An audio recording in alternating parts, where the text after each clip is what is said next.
There's a serious problem with DC Comics right now. Actually, there's a lot of problems with DC Comics right now, but we're here to talk about one particular issue.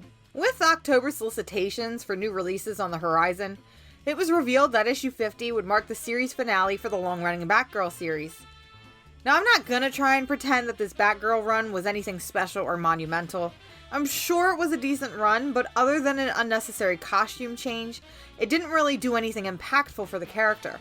In fact, if I'm being completely honest, the idea of Barbara Gordon going through this sudden and almost magical transformation, which had originally started with the New 52 to cure her paralyzing disability so that she might leave behind the mantle of Oracle to take on the cowl of Batgirl, has always rubbed me the wrong way. But that's a conversation for another day. But Batgirl wasn't the only long-running female-led series to end. Surprisingly enough, DC's flagship character Harley Quinn, DC's literal piggy bank, who at one point had 4 separate series and multiple one-shots, also recently saw an end to her ongoing series, with the comic ending at issue 75. But what made Batgirl ending at issue 50 so impactful is that now it meant that there were only 2 ongoing female-led titles from DC Comics, with those 2 titles being Wonder Woman and Catwoman. I'm sorry, what? You mean to tell me that out of all the female characters in the DC universe, only 2 are deserving of ongoing titles? And before the ravenous little fanboys decide to jump on me in the comments, yes, I know about the limited series Far Sector, which features a female Green Lantern under DC Black Label, but we'll get more into that, I promise. I'm also painfully aware of White Knight Presents Harley Quinn, also set to debut in October, but A, it's also a mini-series that will end at issue 8, and B, I hate the entire idea of White Knight, let alone giving it spin-off titles, so it doesn't freaking count, okay? If it's not obvious, this is a serious issue. Not only because it's a lack of female representation in an already ultra-male domineered media, but also because DC Comics arguably has some of the most powerful and even iconic female characters in comics, period. To put things into perspective, let's take a look at DC's big little brother, Marvel Comics. Let's see how many ongoing female-led titles they have going for them right now. Okay. At the time of making this video, Marvel has 11 female-led series across both ongoing and limited series, with more on their way. So at this point, there's really no excuse, right? And it just blows my mind that this is happening. When we saw the rise of DC Rebirth back in 2016, we also saw a wave of female-led comics with its launch. In fact, there were 9 ongoing female-led titles at the launch of Rebirth.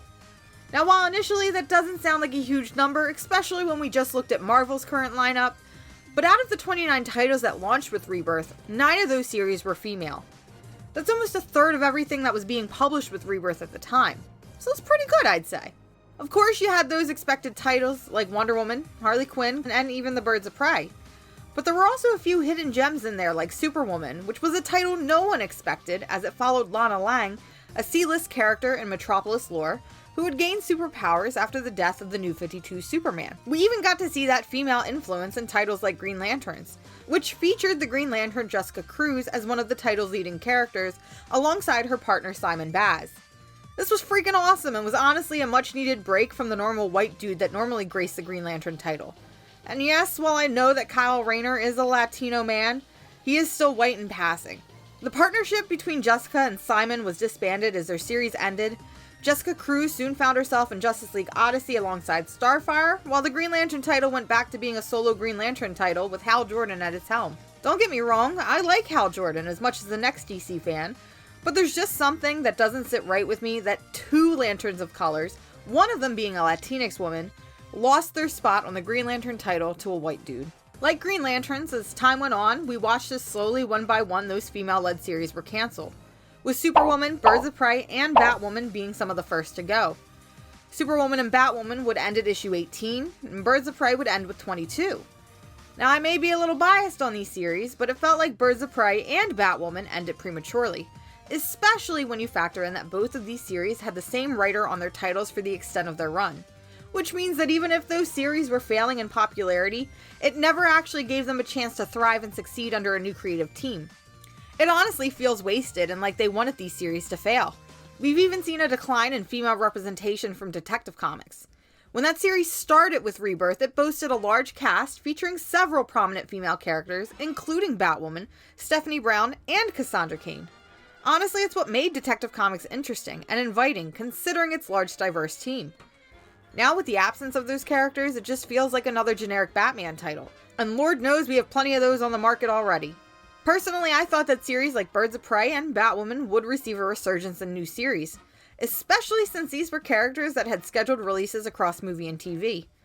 Yet the releases of those properties came and went, and we were delivered with nothing. Okay, so granted, we did see some Birds of Prey content with the Harley Quinn and the Birds of Prey 3-issue miniseries from DC Black Label, along with that god-awful Birds of Prey one-shot, also from DC Black Label. And when I say awful, I mean it might actually be the worst comic to come out of 2020. But if you're really curious about that, you can check out the entire rant I did on that monstrosity. And while yes, they exist, with one being mediocre and the other being a complete disaster that does a complete injustice to our girls, do they really count? While not all good, DC has multiple female-led properties right now. I had mentioned Batwoman and the recent Harley Quinn and the Birds of Prey earlier, but there are others like Supergirl and even Stargirl. Yet none of these characters are represented in the comics right now. It's just insanity that DC is missing out on this because it's practically free marketing. The typical audience viewer, when they watch a superhero show or movie that they like, they'll usually find themselves on a quest for more supplementary content. As someone who previously worked in her local comic shop, I can say from personal experience that when both Umbrella Academy and The Boys released last year, we couldn't keep either of those titles in stock. I mean, I had people who had never picked up a comic before in their life requesting these books. And that's a good thing. We saw with the Marvel Cinematic Universe a surge in comic popularity, especially with the mainstream audience. Comics were more popular than ever. Heck, after Infinity War, we saw a brief miniseries for Thanos' personal army, the Black Order. Did I ask for a series about Thanos' mini-bosses? No. But I got one, because they were in Infinity War, even if only for a brief moment, and Marvel took that risk and made a limited series just because of that small amount of exposure. And you know what? It was actually pretty cool.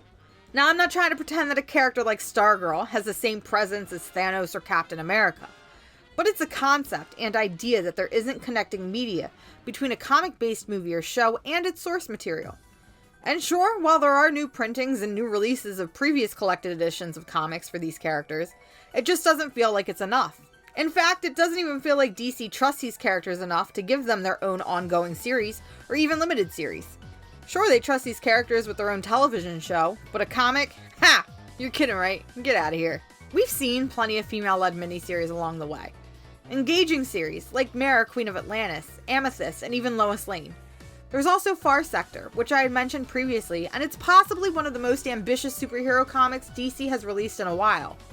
But again, her title is only considered a limited series and was scheduled to run for only 12 issues since the beginning.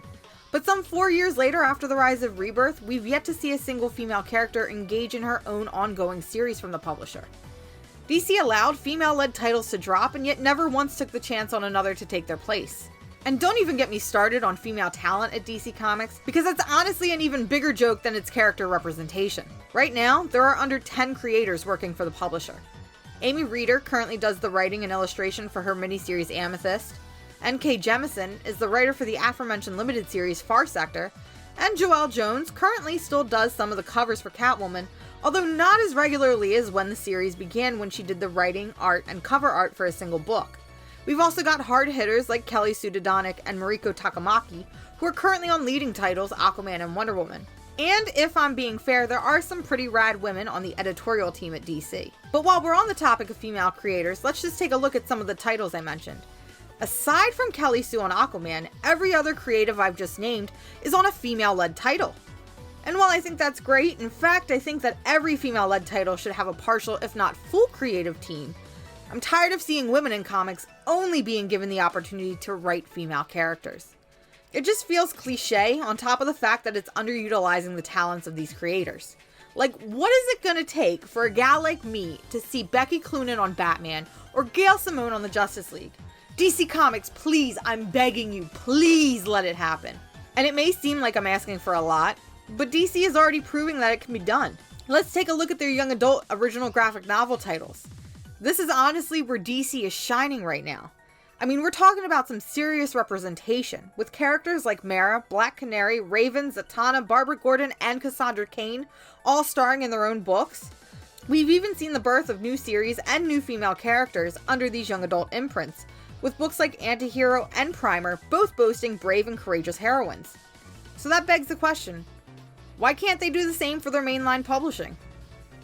I guess what I'm trying to say is, I love the female characters from DC Comics. And it's not just because I want to marry a majority of these gorgeous babes while simultaneously asking them to step on me. These strong and empowering heroines take a lot of credit for my early passion in comics. If it wasn't for characters like Black Canary, Mara, or Hawkgirl, I don't think I would love DC Comics and by extension comics as a medium. At the end of the day, I just want to see these leading ladies represented. I want people to fall in love with these characters and also by extension comics in the way that I did. It feels like I've been railing on DC Comics a lot lately, and honestly there's so much more I have to say in regards to the current state of the publisher, but if I'm being harsh, it's only because I care. I spent a lot of my early years so wrapped up in the DC universe that now, as a bitter old comic fan, I can see all the dumb stuff that they've been pulling lately. And I just want to see them do better because I know that they can. Oh, and this is your daily reminder that Wonder Woman can kick the crap out of Batman and Superman. Bye! So as I was finishing this video, I've been informed of the massive layoffs at DC Comics. Despite any beef I may have, it still hurts to see one of my favorite publishers go through this, and my heart goes out to all the wonderful editorial staff during this trying time.